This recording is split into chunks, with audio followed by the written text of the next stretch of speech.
Bonjour à tous. Donc, dans cette vidéo, je vais vous parler donc du mode stamina qui est intégré au Xperia Z et donc qui vise à améliorer l'autonomie de celui-ci. Bon, pour être honnête avec vous, j'ai le Xperia Z moi depuis sa sortie et j'avais en fait activé le mode stamina puisque en fait on vous le propose la première fois que vous avez 20% de batterie. Enfin, que le smartphone tombe en dessous des 20% de batterie, on vous propose d'activer le mode stamina pour améliorer l'autonomie. Donc je l'avais activé et au final après peut-être une semaine ou 15 jours d'utilisation, je l'avais désactivé parce que j'avais pas vu trop d'intérêt. Et donc là quand on nous a proposé cette expérience de tester le mode stamina, donc je l'ai réactivé depuis une dizaine de jours. Je vais vous donner donc mon vrai retour maintenant. Donc les réglages du mode stamina se font dans les réglages du smartphone. Donc on a la gestion d'alimentation. On a donc un mode batterie faible qui permet de désactiver la luminosité, enfin il y a tous les réglages, luminosité de l'écran, la mise en veille, la sonnerie, le GPS, le Wi-Fi. En gros, si votre téléphone descend tout 30% de batterie, tout est désactivé et ça vous permet de pas être en rade de téléphone. Bon, moi je le désactive parce que c'est vrai que c'est souvent que je suis à la limite 30% et puis bon, désactiver le Wi-Fi ou les sonneries, au final c'est pendant que je suis en train de faire quelque chose que ça coupe et ça m'a un peu fait chier, donc ça j'utilise pas. La géolocalisation Wi-Fi, honnêtement ça je l'ai pas vu fonctionner très bien.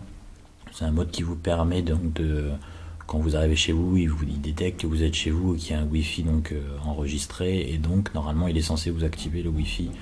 Mais bon, je pense que ça bouffe pas mal la batterie puisqu'en gros le téléphone se géolocalise toujours pour voir s'il est à proximité d'un point Wi-Fi enregistré. Et donc le fameux mode stamina avec une estimation donc du temps restant en mise en veille, donc 19 heures à 80% de batterie. Si on le désactive, il me reste que 14 heures. Donc normalement je gagne 5 heures grâce au mode stamina. Et donc ce mode stamina, vous avez la possibilité donc le mode stamina, donc ça consiste en gros quand votre téléphone est verrouillé, ça désactive les données, le Wi-Fi, enfin tout ce qui bouffe de la batterie sur un smartphone aujourd'hui. Et une fois qu'on déverrouille, tout est réactivé et donc vous recevez toutes vos notifications, vos push. L'inconvénient de ce mode, c'est que si vous avez des applications style WhatsApp, Facebook, etc., vous avez l'habitude de recevoir des messages de vos amis, vous les recevrez plus, puisque il n'y a plus d'internet en gros quand le téléphone est verrouillé. Et donc on a quand même la possibilité dans le réglage du mode stamina d'ajouter les applications que l'on souhaite. Et ces applications continueront à fonctionner même si l'écran est verrouillé. Donc j'ai essentiellement rajouté les applications qui ont des messages, de messagerie push, style Viber, Messenger de Facebook, Google+, l'application Android et WhatsApp, et puis Tango. Parce que sinon, voilà, si on n'active pas ces applications, vous ne recevrez plus vos appels Tango, plus de WhatsApp, etc. Uniquement si vous avez le téléphone dans la main et qu'il est déverrouillé. Donc, on a la possibilité donc d'ajouter les applications que l'on souhaite, ça va chercher dans toutes nos applications et on active ou pas donc la possibilité de les utiliser avec le mode stamina. Donc plus on va rajouter d'applications et moins le mode stamina sera efficace puisque en fait le push continuera à se faire comme si le mode stamina n'était pas activé. Pour être honnête avec vous, donc comme je vous l'ai dit, j'avais désactivé le mode stamina quelques jours après avoir eu le smartphone donc à sa sortie, parce que j'avais pas vu de grand intérêt.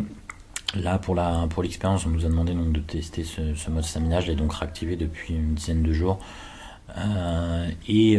honnêtement, voilà, en grande utilisation, moi c'est vrai que je regarde presque toute la journée. J'ai des messages WhatsApp, du Facebook, des mails, je passe des appels, je reçois des textos. Donc si on a le téléphone, en gros, tous les 10 minutes, on le sort de sa poche et qu'on regarde ses messages ou autres, vous verrez pas la différence presque mode stamina activé ou non. Parce que voilà, au final, le smartphone, moi le Xperia Z, je fais pas la journée avec, comme beaucoup de mes smartphones. En gros, vers 18-19 heures, je suis presque en rate de batterie. Je suis obligé de le recharger. même avec le mode stamina activé, ça reste à peu près la même chose. Le gros avantage du mode stamina, c'est quand vous utilisez pas trop votre smartphone, que par exemple, je sais pas, si vous avez un boulot où vous sortez pas forcément votre smartphone et qu'il est dans votre poche ou dans votre sac ou dans votre vestiaire, là vous allez gagner énormément de batterie, puisque donc en gros le téléphone n'a pas besoin d'être utilisé, donc toutes les données seront pas activées, et là vous allez gagner plusieurs heures d'autonomie. Par exemple, j'ai pas trop utilisé mon smartphone exprès aujourd'hui pour vous montrer. Il est 19h30, il me reste presque 80% de batterie, alors que je l'ai débranché de la base ce matin vers 9h30 en gros. Donc là, c'est vrai que si on jamais de la vie je suis à 80% de batterie normalement à 19h30 le soir. Donc là, il y a un gros avantage pour le mode stamina. Maintenant, on peut se dire, si on n'utilise pas son smartphone, on peut aussi avoir l'intelligence de désactiver les données, ou alors même carrément d'éteindre son smartphone et de le rallumer. C'est pas aussi rapide que le mode stamina, donc c'est quand même un bel avantage que Sony propose d'avoir cette fonction là.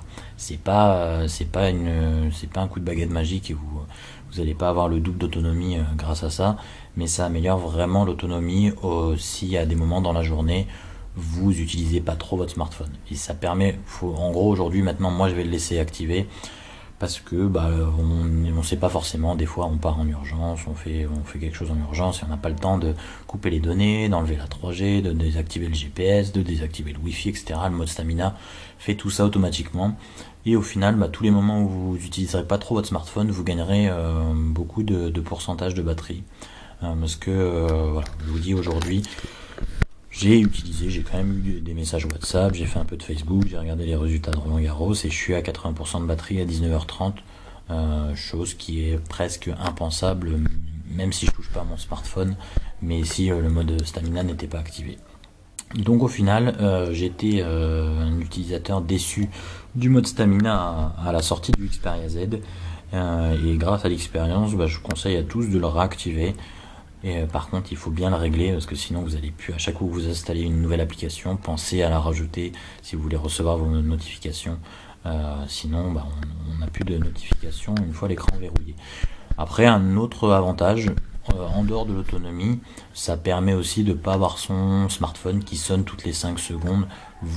Soit vous autorisez aucune application, soit vous utilisez peut-être que WhatsApp ou que Facebook, et vous recevrez que vos notifications donc de ces applications-là. Vous ne recevrez plus rien des autres applications qui ne sont pas actives.